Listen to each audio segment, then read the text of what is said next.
Hello everyone, मी आहे civil engineer Aniket Sawant आणि आपल्या यूट्यूब चॅनलवरती सर्वांचे स्वागत करतो. आता मी निघालेलो आहे नांदेडला. खेडून नांदेड 80 किलोमीटर आहे आणि आपल्याला 80 किलोमीटर प्रवास करायचा आहे. त्याला वेळ लागणार आहे आपल्याला 1.5 तास. तर तुम्ही ब्लॉग कंटिन्यू करा. माझ्यासोबत सगळी फॅमिली आहे आणि आज डॉक्टर श्रुती पण आलेले आहेत आपल्यासोबत. आता भैयांकडून जाणून घेऊया आपल्याला नांदेडमध्ये काय काय करायचं आहे. नमस्कार मित्रांनो, नांदेडला जाण्यासाठी मी खूप आज उत्साही आहे. त्याचं कारण आहे आज जुलै महिन्यामध्ये नेहाचा बर्थडे पण आहे. त्याची आम्हाला शॉपिंग करायची आहे. नंतर आम्हाला थोडं डीमार्टमध्ये जायचं आहे आणि मेन गोष्ट म्हणजे मला तिथं एक नवीन काम मिळणार आहे. घरासंदर्भात एक नवीन काम मिळणार आहे. तर मी त्यानिमित्तानं पण नांदेडला जात आहे. मी 3 कामं एकत्र करण्यासाठी आणि ब्लॉग पण घेता येईल म्हणून आम्ही आज नांदेडकडे निघालेलो आहोत. चला तर मग आपण जाऊया नांदेडला.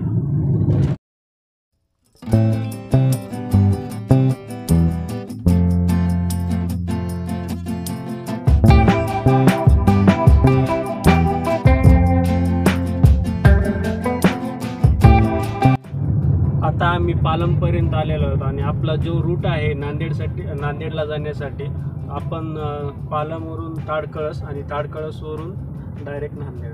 हे पालम शहर आहे. नवीन डेव्हलपमेंट चालू आहे पालममध्ये. आणि तुझी फ्रेंड आहे का? कोण नाव? तेजस्विनी. डॉक्टर आहे? होय. कुठं झाली मैत्री? बर, म्हणजे तुझ्या तिकडं ना? नवोदय विद्यालय. मोतीराम महाराज पालमची जवळ आहे का?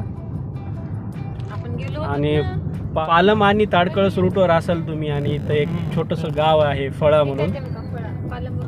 फळा गाव आहे आणि तिथं मोतीराम महाराजांचं देवस्थान आहे. तर फळा हे इथून 5 किलोमीटर आहे. तुम्ही पण गंगाखेडून नांदेडला जात असाला तर तुम्ही नक्कीच ताडकळस मार्गे जावा. रोड खूप चांगलं झालेलं आहे. मी दाखवतो. म्हणजे थोडासुद्धा खराब रोड नाही आहे. सगळा चांगला रोड झालेला आहे आणि या मार्गाने तुम्ही नक्कीच एक्सपिरियन्स घ्या. आणि जवळ पण आहे. किती जवळ आहे का त्या मार्गाने? लोह्यापेक्षा ताडकळस मार्गे जर गेला तर किती डिफरन्स आहे? जवळपास 20 किलोमीटरचा डिफरन्स आहे. अर्ध्या तासाचा फरक आपण नांदेडला जाताना पडतो आपल्याला. हा रोड गंगाखेड टू नांदेडला जाण्यासाठी फास्टेस्ट रूट आहे आणि आपण पाहू शकता रोड पण खूप चांगला आहे. आणि आता मी गाडी 80च्या स्पीडनं चालवत आहे या रोडवर. गाडी आपली 100-80च्या स्पीडने जात आहे. तर तुम्हाला काय वाटते गाडी कितीच्या स्पीडने गेली पाहिजे? एवढीच ठीक आहे तुला?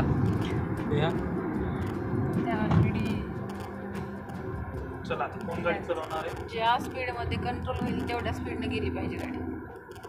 म्हणजे 200च्या स्पीडने होते? 200 कंट्रोल होत असेल तर ठीक आहे ना. मग उगाच काहीतरी व्हायला नाही. कंट्रोल निघाली किती स्पीडने असं. नेहाने टोमणा मारलाय. भैया you are always right. Thank you म्हणले पाहिजे. हो, श्रुती. डॉक्टर श्रुती. चलो द्यायचे. तिचं घे ना मागं वटणावरून सीट मागं घे ना. नेहा सीट घे थोडं मागं. तुला काय तुमचा व्लॉग शेवटपर्यंत बघा. खूप हशी मजाक होणार आहे या व्लॉगमध्ये. आणि शॉपिंग प्लस आम्ही थोडं मित्रांच्या पण घरी जाणार. गोदावरी नदी आहे. आम्ही लातूरला सुद्धा गेलो होतो मागच्या व्लॉग. तुम्ही बघितलाच असेल मागचा व्लॉग लातूरचा. तिथं पाऊस पडल्यामुळे आम्हाला काही नाही आला, शॉपिंग करता नाही आली. आणि आज काय होईल नांदेडमध्ये बघूया. तुम्ही पण बघा मित्रांनो. मला पण काय माहिती आज पाऊस पडेल की नाही नांदेडमध्ये. आणि तू फर्स्ट टाइम जाते का श्रुती नांदेडला? नाही, एक वेळा गेलेले. Second time. मला वाटतं श्रुती आपल्या ब्लॉगवर मतदानाच्याच दिवशी होती, त्याच ब्लॉगमध्ये होती आणि आता डायरेक्ट आजच आली ब्लॉगमध्ये. म्हणजे आज पण ब्लॉग आपला हिट होणार आहे. आज तो 100+ गेला होता. 100+ गेला होता आणि आज नक्कीच पण 2 किलोमीटर आहे. रस्त्यात लागते. काय थंबनेल. हां. तिथून 5 किलोमीटर. 2 किलोमीटर. अरे श्रुतीचा ब्लॉग खरंच गेलाय. हां. मध्ये ना तुझा ब्लॉग खरंच गेलाय, व्हायरल झालाय. तुझ्या ब्लॉगला खूप व्ह्यू आले. अजून मला ज्या ब्लॉग मध्ये श्रुती आहे ते ब्लॉग 500+ गेला, फेमस आहे.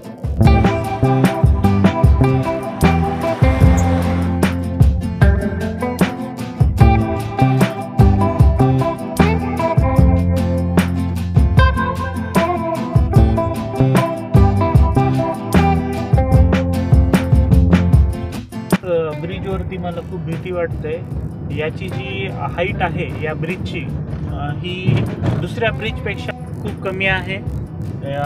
ही गोदावरी रिव्हर आहे मित्रांनो.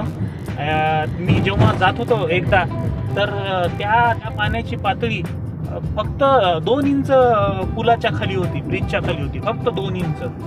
मग तेव्हापासून मला खूप भीतीच वाटते या ब्रिजहून जायला.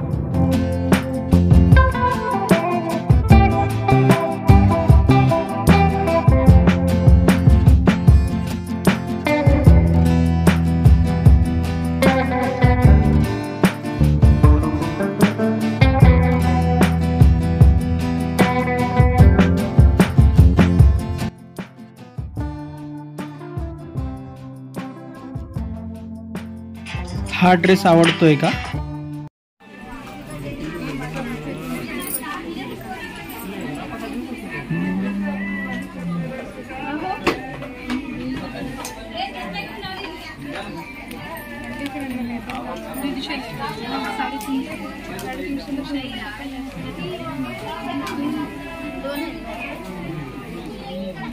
कोणता आवडेल? पटकन चला. खूप दिवसापासून आपल्या चॅनलवरती गव्हाणे सर आले नव्हते. आज आम्ही नांदेडमध्ये त्यांच्या अपार्टमेंटवर चलत सहज फिरती भेट दिली आणि ते आज आपल्या सोबत आता आहेत. त्यांना मी थोडंसं बाहेर आणलेलं आहे. एक साईट घ्यायची आहे मला नवीन, तर त्या साईटवर गव्हाणे सरशी थोडंसं बोलता येईल, थोडेसे गप्पा गोष्टी होईल म्हणून मी त्यांना आणलं आहे. आपण पाहू शकता सर बसलेले आहेत. नमस्कार. हाय. काय म्हणते नांदेड सर? छान आहे. दोन्ही इंजिनियर साहेबांचं या ठिकाणी स्वागत आहे. बऱ्याच दिवसांना आपण इथं आलात. आज नांदेडमध्ये वातावरण सुद्धा खूप छान आहे. पाऊस पडत आहे. पाऊस पडायला आणि छान वातावरणामध्ये आम्ही बाहेर राईडचा आनंद घेत आहोत. या ठिकाणी तरोडा नाक्याला आम्ही आलेलो आहोत. या ठिकाणी बाहेर भाजीपाला वगैरे आणि रिमझिम पाऊस चालू आहे आणि खूप छान वातावरण नांदेडमध्ये झालेलं आहे. घेतली तेव्हा डांबर रोड होता. आपण जेव्हा घेतली जागा तेव्हा डांबर रोड होता. आणि ही हॉस्पिटलची साईट आहे. लय मोठा टेबल झाला.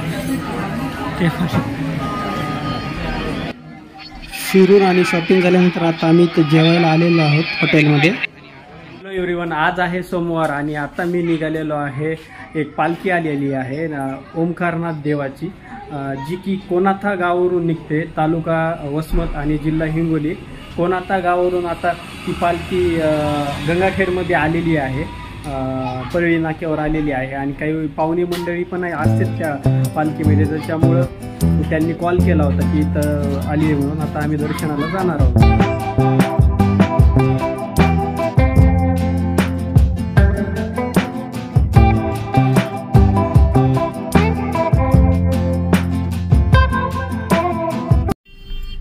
आता आमचं पालखीचं दर्शन झालेलं आहे आणि आता आम्ही निघालेलो डायरेक्ट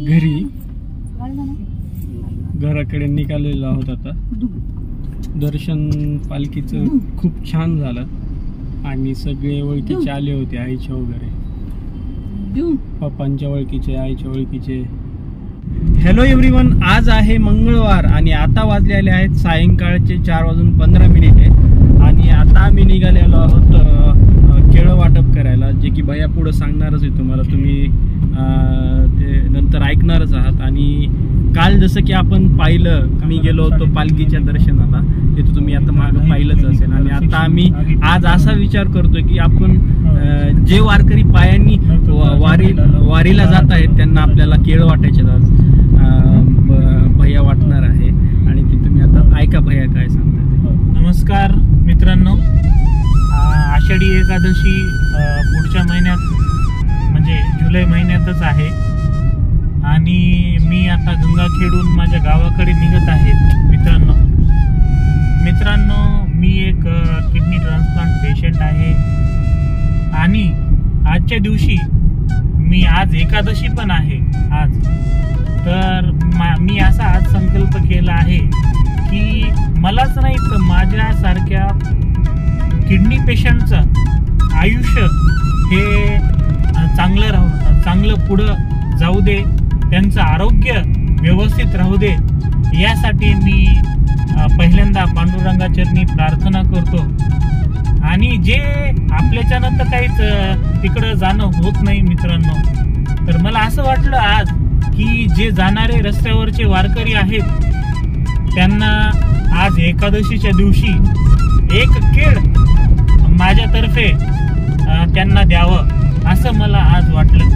म्हणून मी आज गंगाखेड ते परळी रस्त्यावर जे वारकरी मला दिसतील तर त्यांना मी आज केळी देणार आहे मित्रांनो.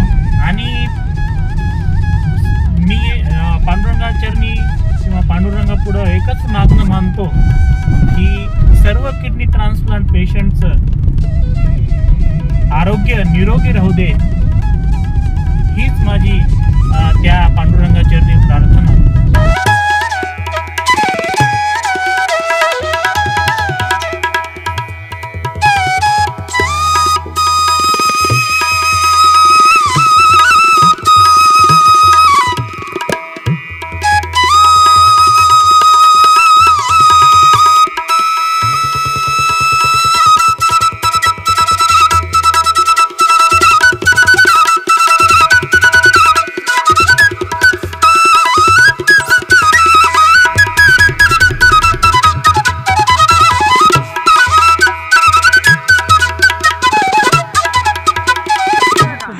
केळी वाटप आहे हो, द्या तुमच्या हातांनी वाटा, एकदा तुमच्या हातांनी वाटा.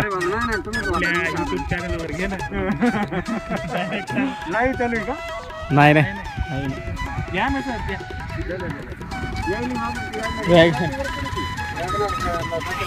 वॅगनार पुढे जाईल.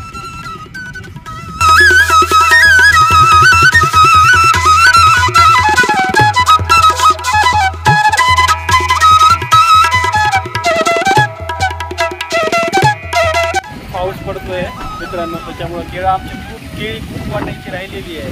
आम्ही काही केळी वाटलेली आहे आणि पाऊस येतोय इकडे, त्याच्यामुळे आता आम्ही इथं वाटणार आहोत. लई चेल आहे पाऊस होय.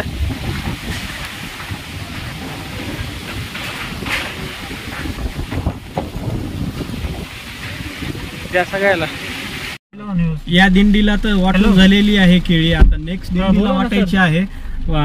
गंगाखेड परळी रोडवर जेवढ्या दिंड्या आहेत त्या सगळ्या दिंड्याला आमच्याकडून जेवढं होईल वाटणं तेवढं आम्ही त्या सगळ्यांना देणार आहोत केळी. आणि आता इकडे खूप पाऊस पडतोय त्याच्यामुळे थोडस केळी वाटप करू लागलो, पॅनिक वातावरण झालं. दिलेली आहे इकडे सगळे थांबलेले, पाऊस खूप पडतोय. तुम्ही दान खायलाच ना. कोणताही पदार्थ आपण ज्यावेळेस दुसऱ्यांना दान करतो ना, 5, 7, 11 अशा ह्यानं दान करायचं असतं. चला त्यामुळे मी 5 किती राहिले आणखी त्यांना खूप आहेत आपल्याजवळ. एक राहू दिला का तुमचा? हा, आणि ते मी घेत आहे. कमी पडणार नाही पांडुरंग आपल्याला. ठीक आहे. केळं खूप गोड आहेत. सरांचं असं म्हणणे आहे की 5, 7, 11 अशा सिरीजनं आपण केळं वाटायचे, दान करायचे. चांगला केळी वाटणं झालेली आहे आणि थोडासा नाश्ता केला, म्हणजे की वडापाव गरम गरम. पाऊस पडत होता, गरम गरम वडापाव खाल्ला आणि पाऊस पडतोय खूप. थोडासा पाऊस पण कमी झालेला आहे.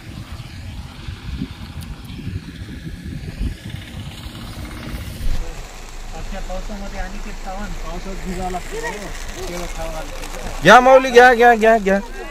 जरा जरा ना राहू द्या ना, एक एक घ्या ना, सगळ्यांना द्यायचे. आता उपवास नाही सगळ्याला. घ्या घ्या घ्या घ्या. आता दोघांची पण जाणून घेऊया प्रतिक्रिया. आपण त्यांना कसं वाटायला आता कसं वाटायला. मित्रांनो, वारकऱ्यांना केळी वाटणं झालेलं आहे. मी त्या वारकरी जे जात आहे पंढरपूरला त्यांना मी केळी वाटप केलेलं आहे मित्रांनो. आणि आता आम्ही केळी वाटून गंगाखेडकडे जात आहोत. मन खूप प्रसन्न झालेलं आहे माझं. आणि देवाला मी एकच प्रार्थना करतो की माझ्यासारखे जे किडनी ट्रान्सप्लांट पेशंट आहेत त्यांचं आरोग्य निरोगी राहू दे, हीच पांडुरंग चरणी प्रार्थना करतो. जय पांडुरंग हरी. नमस्कार. काय म्हणतात मित्रांनो, आज आमच्या सावंत सरांसोबत आम्ही केळी वाटप केलेली आहे. तर आज खरंच मला असं वाटतं की आपल्या हातानं जेवढं होईल तेवढं दान करायला काय अडचण नाही. पण प्रत्यक्षात मला माहीतच नव्हतं की सावंत सरांनी हा छोटासा आपला प्रोग्राम ठेवलेला आहे म्हणून. त्यांनी फक्त सांगितलं होतं की चव्हाण आपलं छोटंसं काम आहे म्हणले, आपल्याला ते करायचं आहे. ते आम्ही आतापर्यंत अशा पावसामध्ये पाऊस चालू असताना पण आम्ही सरांसोबत राहून जितकं होईल तेवढं आणि जितकी आमच्याजवळ केळी होती तेवढी आम्ही अशा पावसामध्ये वाटप केली. आणि सर्वच जे आपले वारकरी होते आमच्यासोबत जे जात होते तर ते सगळ्यांना आम्हाला रामकृष्ण हरी. आज बरंच झालं, आज तुम्हाला योग घडला की तुम्ही खरंच भाग्यवान आहात की आज तुम्ही प्रसाद वाटप करत आहात म्हणून ते असे आम्हाला आशीर्वाद देत होते. तर आम्हाला खूप छान वाटत होतं असं बोलत असताना. त्यामुळे मला फक्त म्हणायचं आहे की आपल्याला जेवढं घडल तेवढं कधी पण दान करायला काय अडचण नाही. यावर्षी आम्ही थोडं केलं, अजून पुढच्या वर्षी असं थोडं थोडं थोडं जसं होईल तसं आमच्याप्रमाणे वाढवत जाऊ. बस. जय श्रीराम. मित्रांनो, एका वारकरीनं आमच्याकडं चहा पिण्याची इच्छा व्यक्त केली तर ते आम्ही तिला चहा देऊ शकलो नाही. त्याबद्दल मला खूप खेद होत आहे. नक्कीच देवाच्या कृपेनं तिला चहा कोणी ना दिला असेल तिला, हीच इच्छा व्यक्त करतो. आणि आज खूप मला त्या वारकऱ्यांचा आशीर्वाद पण लागला. तो आशीर्वाद मला नाही समजून सर्व किडनी पेशंटला समजेल. मी सगळ्या किडनी पेशंट तर्फे हे केळीचं दान केलेलं आहे मित्रांनो. धन्यवाद.